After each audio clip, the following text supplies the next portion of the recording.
संबंध स्थापित करके और दुखी हो रही है। वास्तव में संबंध है नहीं, और इसको ज्ञान देने से इसका अज्ञान खत्म हो जाएगा, और फिर ये जो भावना है पुत्र पति की, यह समाप्त हो जाएगा, तो यह इसका दुख समाप्त हो जाएगा।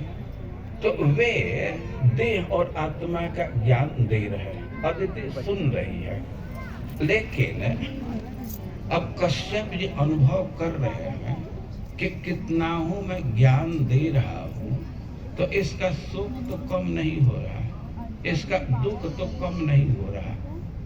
तब कश्यप जी उसको भक्ति का उपदेश देने लगे। कश्यप जी कह रहे हैं कि उपतिष्ठस्व पुरुषम भगवंतम जनार्दनम सर्वभूत गुहावासम वासुदेवम जगद्गुरु। अदिति से कह रहे हैं कि उपतिष्ठस्व पुरुषम, अरे कि तुम अपने पति की आराधना करो। पुरुष मतलब पति, उपतिष्ठस्व पुरुषम, वे तुम अपने पति की उपासना करो। अदिति कह सकती है कि पति तो आप हैं, आपकी तो उपासना कर रहे हैं, कहे कि ना भगवंतम, पति भगवान है, उनकी उपासना करो। हम वास्तविक पति नहीं, हम तो लौकिक पति हैं। लोक व्यवहार में हमको पति मान ली हो, वास्तविक पति तो भगवान है, तो वे पुरुष है। ये सिद्धांत को समझना चाहिए कि पति का अर्थ क्या होता है। जो रक्षा करे वो पति है, पाति इति पति। और लक्ष्मी जी पति की परिभाषा दी है कि सवै पति स्यात् अकुतो भयम स्वयं। भाई पति तो उस व्यक्ति को कहा जाएगा कि जिसको कहीं से किसी प्रकार का भय नहीं है। सवै पति स्यात् अकुतो भयम स्वयं, खुद ही सब तरह से निर्भय है। और समन्तता पाति भयातुरम जनम, और जो उसके आश्रित हैं, जो किसी प्रकार के भय में पड़े हैं, तो पूरा पूरा उनके भय का निवारण कर दे।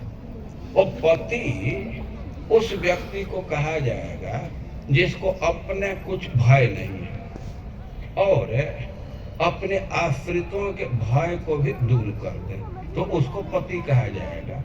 अब इस स्टैंडर्ड से, इस परिभाषा पर जांचे, क्योंकि एक एवं वो पति तो केवल एक है और दूसरे का इतरथा मिथा भय। इस संसार में कोई भी व्यक्ति है तो दूसरे से तो भयभीत है, वो खुद ही भयभीत है, तो अपने आश्रित को भय का क्या नाश करेगा। कोई भी व्यक्ति तो इस संसार में स्वतंत्र नहीं है, दूसरे की क्या रक्षा करेगा। इसे श्रीमद् भागवतम में नारद जी युधिष्ठिर महाराज को समझाते हुए कहे हैं कि काल कर्म गुणोधीन देहोयम पांच भौतिक कथमन्यत गोपायत सर्पग्रस्त यथा परम। अरे कि कोई भी व्यक्ति है तो उसका शरीर कर्म के अधीन है, काल के अधीन है, प्रकृति के गुण के अधीन है। और काल कर्म गुणाधीन देहोयम पंच भौतिक, अपना शरीर ही काल कर्म गुण के अधीन है, तो दूसरे की रक्षा क्या करेगा। उदाहरण दे रहे हैं कि सर्पग्रस्त यथा परम। मान लीजिए कि कोई मेढक है, कोई बेंग है, मेढक है, और उसको कोई सांप निगल गया है, वो सांप के मुख में है। अब दूसरा मेढक चिल्ला रहा, हेल्प मांग रहा है, तो जो सांप के मुख में मेढक है वो दूसरे मेढक की सहायता कर सकता है, वो तो खुद ही सांप के मुख में पड़ गया। तो उसी प्रकार इस संसार की स्थिति है कि काल कर्म गुणाधीन देहोयम पंच भौतिक, अपना शरीर ही काल के अधीन है, कर्म के अधीन है, और दूसरे की क्या रक्षा करेंगे।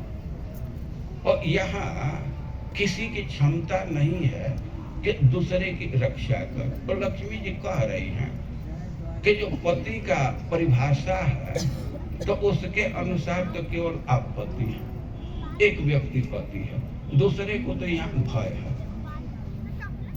वह पति नहीं हो सकता। वो अपने खास पत्नी को कश्यप जी उपदेश दे रहे हैं कि अपने वास्तविक पति की उपासना करो। देखिए, इस संसार में वो बहुत सारे लोग हैं कि उनका अहंकार बना हुआ है कि मैं पति हूँ। अरे थोड़ा परिभाषा में अपने को जान लो, तुम ओरिजिनल पति नहीं हो, डुप्लीकेट पति। कश्यप जी इस तथ्य को समझ रहे हैं, अपने पत्नी को कह रहे हैं कि उपतिष्ठस्थ पुरुषम, तो वास्तविक पति की उपासना कर। अरे कौन है अवास्तविक? तो भगवंतम, वे भगवान है, वे सर्वैश्वर्य पूर्ण है, वे सब तरह से समर्थ है।